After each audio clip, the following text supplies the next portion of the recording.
start by thanking all of you who have come and to welcome you. I'm Marjorie Hall. I'm chair of the Arts Department, for those of you who don't know, and I am really privileged to be able to extend a warm welcome from the Arts Department at Wheelock College to Mr. Winkley Phipps.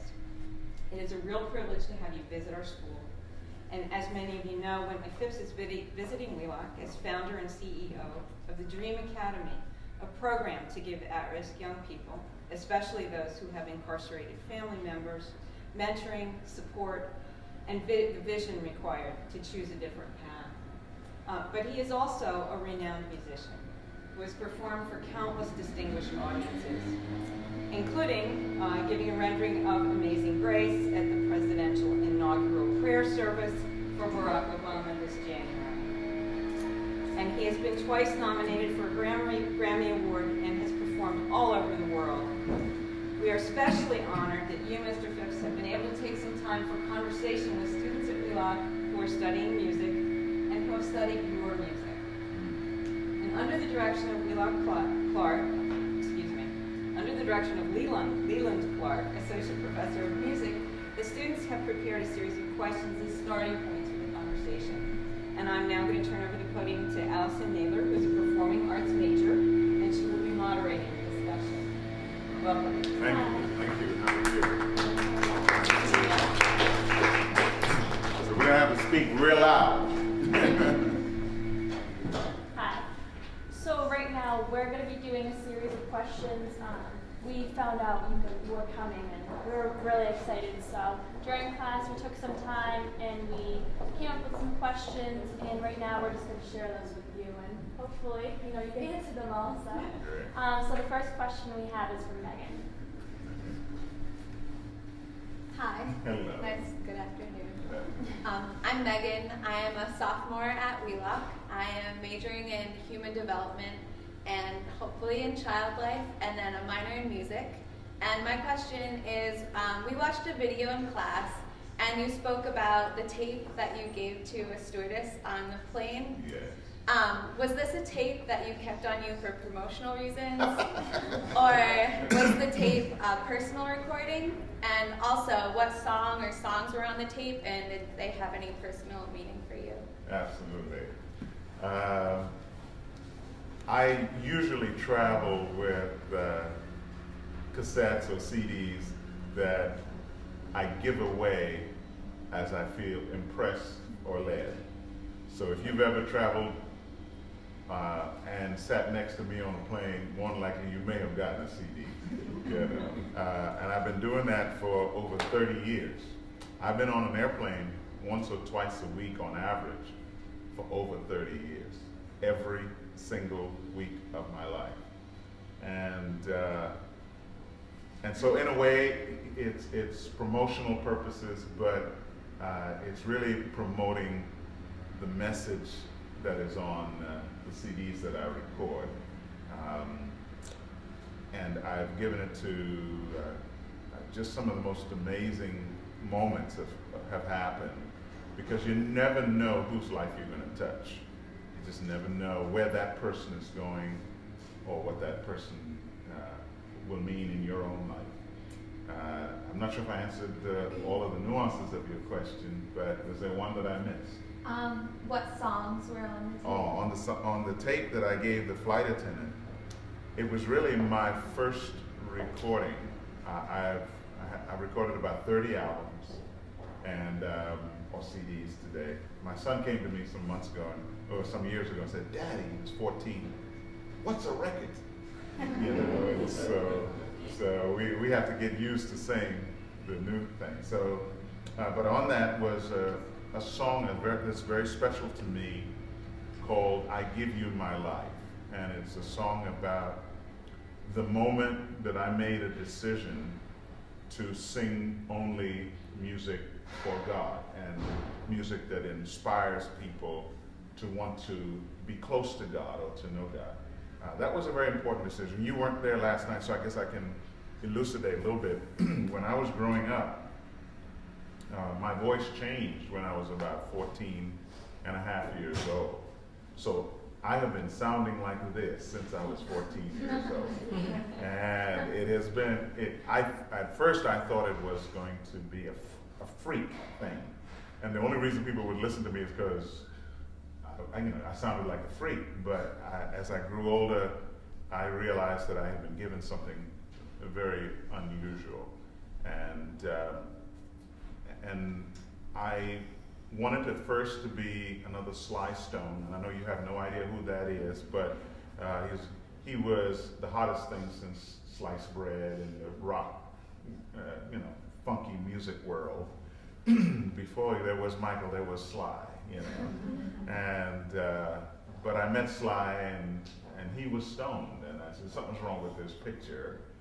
My hero is incoherent. And really, that's one, those of you going into music, that's one of the transformational moments in my life, and that is when I was 15, I met my musical heroes that I wanted to be like.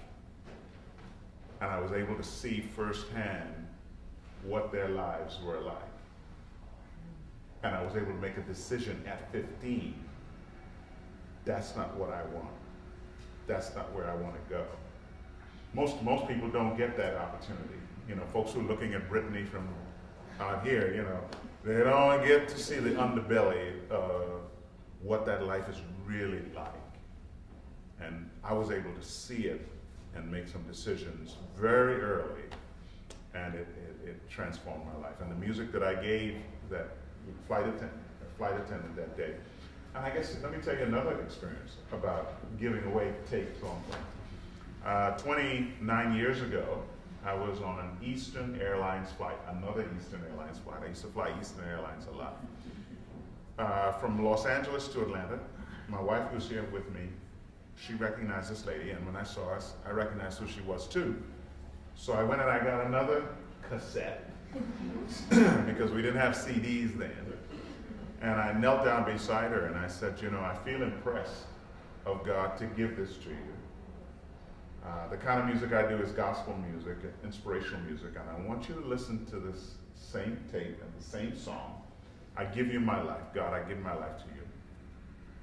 She said, thank you so much. I travel with a cassette player, and I can play this tape you've given me as I travel. When the plane landed in Atlanta, she was standing in the jetway waiting for me. She took my hand, she squeezed it. Her eyes were misty, she had a beautiful smile, and she said, thank you so much. God bless you. That lady happened to be Natalie Wood, the actress who's played in, what's that Christmas, Miracle on 34th Street. If you've ever seen that movie, Natalie Wood. Just before, a few days before she drowned, I had a chance to meet her and give her this tape. And when I heard that she had drowned, I was, a few days later, after meeting her, I was moved, but I felt like it was not an accident that our paths had crossed. And so after you have an experience like that, you give away a lot of CDs because you never know where that person is going to be in their life. All right, we have another question. This is number 2 out of, I think, 8, so. All right. So you know. All right. Hi, I'm Allie Pimentel. I'm a sophomore here at Wheelock, and I'm majoring in special ed and theater.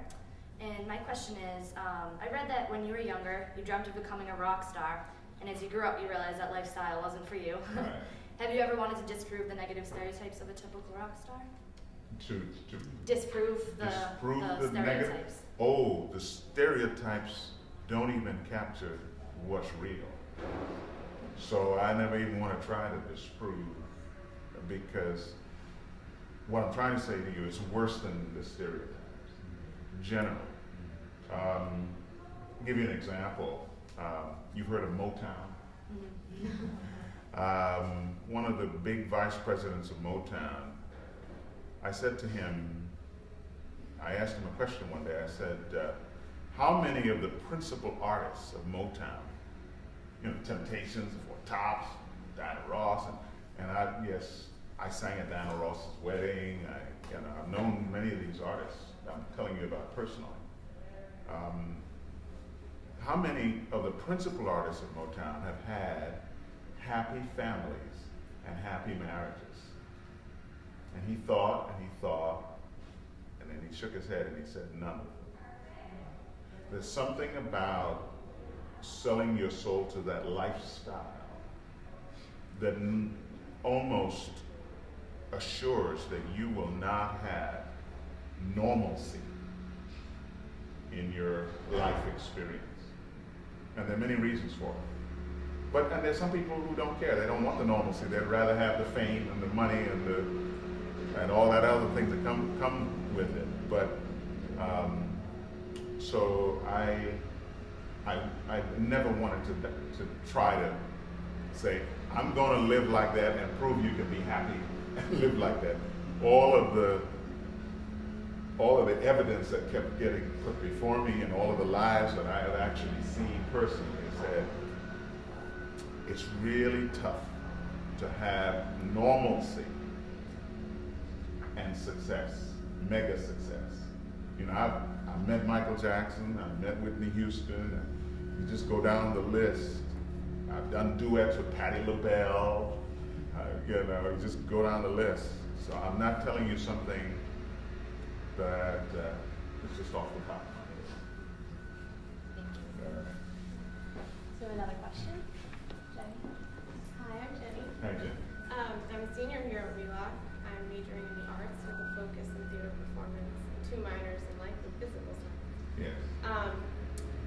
My question is, what influenced you to choose to sing gospel music? Yes. And what inspires you to write your own Great.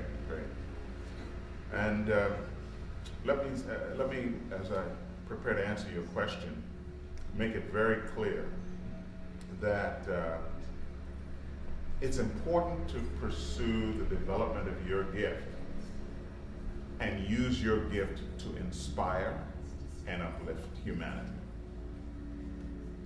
It is very important to develop your gift and use your gift to inspire and uplift humanity, no matter what part of the arts your gift resides.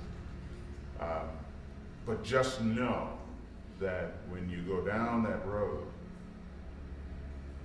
stuff happens and life comes at you and pressures come to you that are a little different than when you're an accountant. And you just have to be ready for it. Now, that question was a very profound one because I made a decision to sing gospel music, which is just my decision. It's not everybody's decision, but it was just my decision because what actually happened to me was I was disillusioned after meeting my musical heroes. One of my other musical heroes that I wanted to meet real bad, and I met him when I was 15. I used to go around with a microphone, and let me just tell him, it's the other small one. It's the other small one? Yes, thank you. I used to go around the house singing, it's not unusual to be loved by anyone. You ever heard it? Yeah. Tom Jones. Y'all ever heard of Tom Jones? I want to be Tom Jones. But I met Tom Jones when I was 15. And he had all the money, all the fame, all the women. But when I met him, he wasn't happy.